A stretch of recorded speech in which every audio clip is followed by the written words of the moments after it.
ओम शांति। 20 मई 2024 की साकार मुरली है। बाबा बोले, मीठे बच्चे, तुम बाप से भक्ति का फल लेने आए हो। जिन्होंने जास्ती भक्ति की होगी वही ज्ञान में आगे जाएंगे। आज का प्रश्न है, कलयुग की रजाई में किन दो चीज़ों की ज़रूरत रहती है जो सतयुगी रजाई में नहीं होगी? उत्तर है, कलयुग की रजाई में एक वजीर और दूसरा गुरु की ज़रूरत रहती है। सतयुग में ये दोनों ही नहीं होंगे। वहाँ किसी की राय लेने की दरकार नहीं, क्योंकि सतयुगी रजाई संगम पर बाप की श्रीमत से स्थापन होती है। ऐसी श्रीमत मिलती है जो 21 पीढ़ी तक चलती है और सब सदगति में है, इसलिए गुरु की भी दरकार नहीं है। ओम शांति। ओम शांति का अर्थ क्या है? सब धर्म में बैठो या अपने को आत्मा समझ बैठो तो शांत में बैठेंगे। इसको कहा जाता है सब धर्म में बैठना।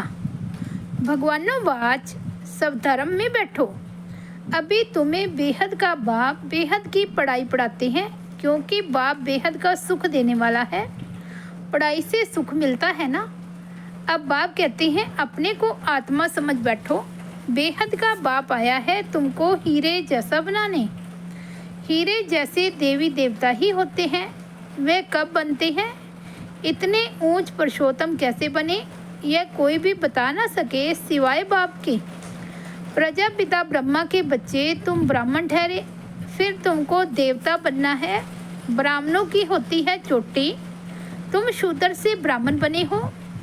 तुम प्रजापिता ब्रह्मा के मुख वंशावली हो, कुख वंशावली तो नहीं हो।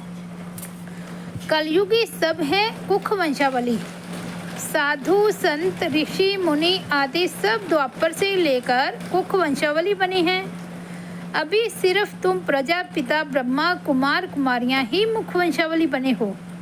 यह तुम्हारा है सर्वोत्तम कुल, देवताओं से भी उत्तम, क्योंकि तुमको पढ़ाने वाला मनुष्य से देवता बनाने वाला बाप आया है। बच्चों को बैठ समझाते हैं, क्योंकि भक्ति मार्ग वाले यहाँ आते ही नहीं हैं। यहाँ आते हैं ज्ञान मार्ग वाले। तुम आते हो बेहद के बाप से भक्ति का फल लेने।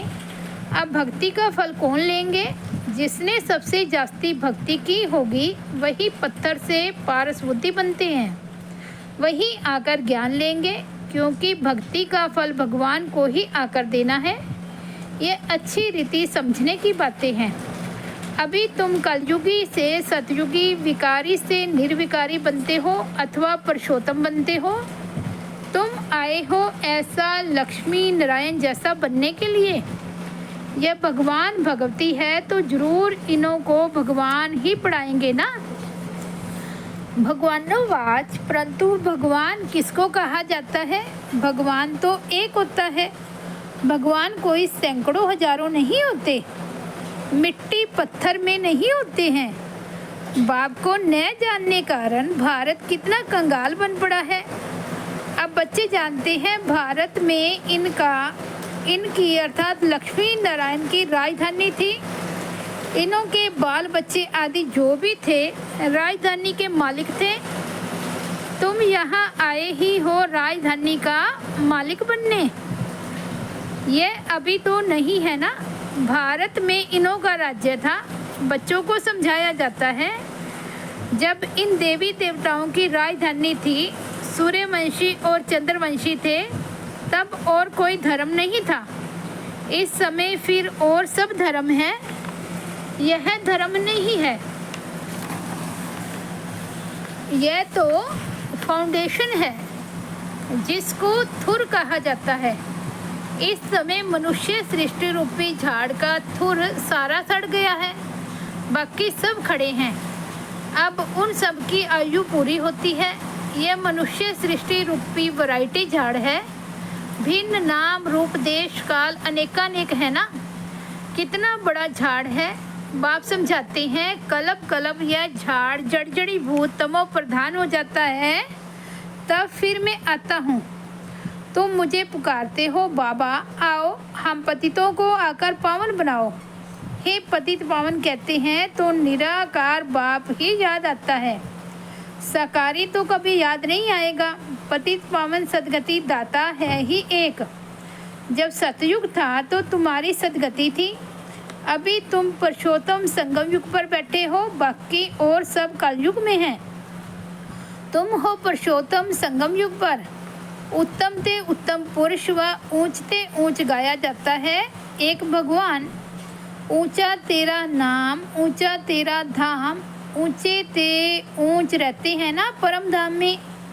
ये बड़ा सहज समझने का है। सतयुग, त्रेता, द्वापर, कलयुग, फिर है संगम युग। इसका किसको पता नहीं। ड्रामा में यह भक्ति मार्ग भी बना हुआ है। ऐसे नहीं कह सकते कि बाबा फिर यह भक्ति मार्ग क्यों बनाया है, यह तो अनादि है। मैं बैठ तुमको इस ड्रामा का राज समझाता हूँ। मैंने बनाया हो तो फिर कहेंगे कब बनाया।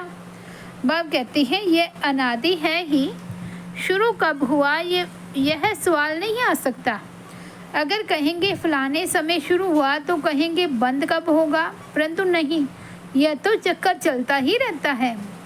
तुम चित्र भी बनाते हो ब्रह्मा विष्णु शंकर का, यह है देवताएं त्रिमूर्ति दिखाते हैं, उसमें ऊंचते ऊंच शिव को दिखाते नहीं हैं, उनको अलग कर देते हैं। ब्रह्मा द्वारा स्थापना सो तब हो रही है।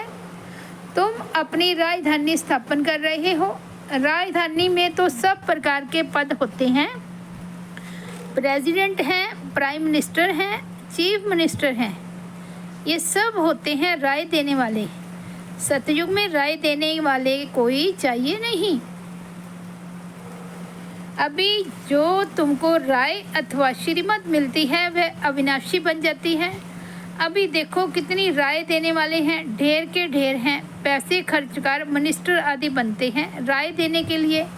खुद गवर्नमेंट भी कहती है यह करप्टिव है, बहुत खाते हैं। ये तो है ही कलयुग, वहाँ तो ऐसे होते नहीं।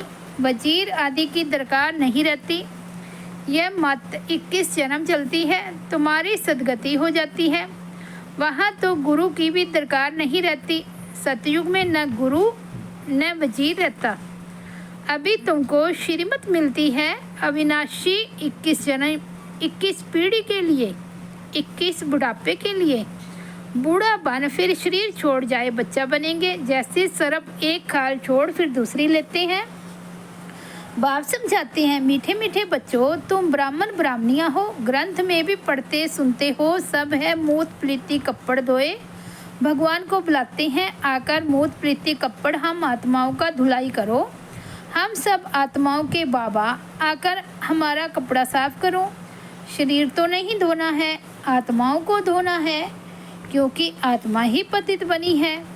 पतित आत्माओं को आकर पावन बनाओ। तो बाप बच्चों को समझाते हैं मीठे मीठे बच्चों, मुझे यहाँ आना पड़ता है। मैं ही ज्ञान का सागर हूँ, पवित्रता का सागर हूँ। तुम बेहद के बाप से बेहद का वर्षा लेते हो, हद के बाप से हद का वर्षा मिलता है। हद के वर्षे में दुख बहुत है, इसलिए बाप को याद करते हैं। अथाह दुख है। बाप ने कहा है ये 5 विकारों रूपी रावण तुम्हारा सबसे बड़ा दुश्मन है। ये आधि मध्य अंत दुख देते हैं। हे मीठे बच्चों, अगर इस जन्म में ब्राह्मण बनकर काम पर जीत पहनी तो जगत जीत बनेंगे। तुम पवित्रता धारण करते हो देवता बनने के लिए। तुम आए हो आदि सनातन देवी देवता धर्म की स्थापना करने। यह है पुरुषोत्तम संगम युग। इसमें पुरुषार्थ कर पावन बनना है। कल पहले जितने पावन बने थे सूर्यवंशी चंद्रवंशी घराने के, वे जरूर बनेंगे। टाइम तो लगता है ना। बाप युक्ति बहुत सहज बताते हैं। अब बाप के बच्चे बने हो, यहाँ तुम किसके पास आए हो? वह तो है निराकार। उसने इस शरीर का लोन लिया है। वह खुद बताते हैं वे खुद बताते हैं, यह बहुत जन्मों के अंत के भी अंत का जन्म। तो ये हुआ सबसे जास्ती पुराना तन। मैं आता ही हूँ पुरानी रावण की आसरी दुनिया में, और फिर उनके शरीर में जो अपने जन्मों को नहीं जानते हैं। यह है बहुत जन्मों के अंत का जन्म। जबकि इनकी वानप्रस्थ अवस्था है तब मैं प्रवेश करता हूँ। गुरु भी हमेशा वानप्रस्थ अवस्था में किया जाता है। कहते हैं ना, 60 तो लगी लाठ, घर में रहेंगे तो बच्चों की लाठ लगेगी, इसलिए भागो घर से। बच्चे ऐसे होते हैं जो बाप को लाठी मारने में भी देरी नहीं करेंगे। कहेंगे कहाँ मरे तो धन हमको मिले। वानप्रस्थियों के बहुत सत्संग होते हैं। तुम जानते हो सर्व का सद्गति दाता एक है, वह संगम युग पर ही आते हैं। सतयुग में जब तुम सद्गति पाते हो तो बाकी सब शांति धाम में रहते हैं। इसको कहा जाता है सर्व की सद्गति। बाप के सिवाय और कोई भी सद्गति दाता हो नहीं सकता। ना किसको श्री कह सकते हैं, ना श्री श्री। श्री अर्थात श्रेष्ठ होते हैं देवताएं। श्री लक्ष्मी, श्री नारायण उनको कहा जाता है। उनको बनाने वाला कौन? श्री श्री शिव बाबा को ही कहना चाहिए। तो बाप भूले सिद्ध कर बताते हैं, तुमने इतने गुरु किए फिर भी ऐसा ही होगा। तो फिर वही गुरु आदि करेंगे, चक्कर फिर वही रिपीट होगा। जब तुम स्वर्ग में रहते हो तो वहाँ हो सुख धाम में, पवित्रता, सुख, शांति सब वहाँ है। वहाँ झगड़ा आदि होता नहीं। बाकी इतने सब शांति धाम में चले जाते हैं। भल सतयुग को लाखों वर्ष कह देते हैं। बाप कहते हैं लाखों वर्ष की बात ही नहीं, यह तो 5000 वर्ष की बात है। कहते भी हैं मनुष्य के 84 जन्म। दिन प्रतिदिन सीढ़ी नीचे उतरते तमो प्रधान बनते जाते हैं। तो बाप समझाते हैं यह भी ड्रामा बना हुआ है। एक्टर्स होकर ड्रामा के क्रिएटर, डायरेक्टर मुख्य एक्टर को ना जाने तो क्या कहेंगे।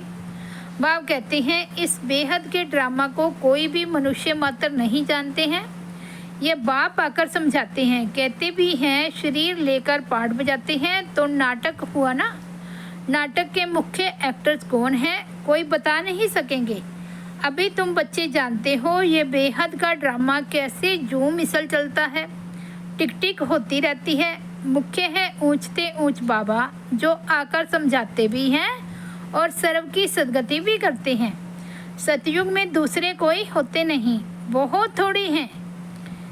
वे थोड़े जो होंगे उन्होंने सबसे जास्ती भक्ति की होगी।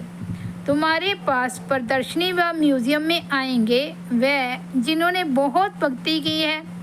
एक शिव की भक्ति करना, इसको कहा जाता है अव्यभिचारी भक्ति। फिर बहुतों की भक्ति करते व्यभिचारी बन पड़े हैं। अभी तो बिल्कुल ही तमो प्रधान भक्ति है। पहले सतो प्रधान भक्ति थी, फिर सीढ़ी उतरते तमो प्रधान बने हैं। ऐसी हालत जब होती है तब बाप आते हैं सबको सतो प्रधान बनाने। इस बेहद के ड्रामा को भी तुम अभी जानते हो। अच्छा, मीठे मीठे सिकिलदे बच्चों प्रति माता पिता बाप दादा का याद प्यार और गुड मॉर्निंग। रूहानी बाप की रूहानी बच्चों को नमस्ते।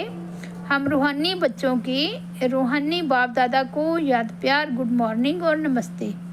धारणा के लिए मुख्य सार फर्स्ट पॉइंट है, बेहद बाप से बेहद का वर्षा लेने के लिए पावन जरूर बनना है।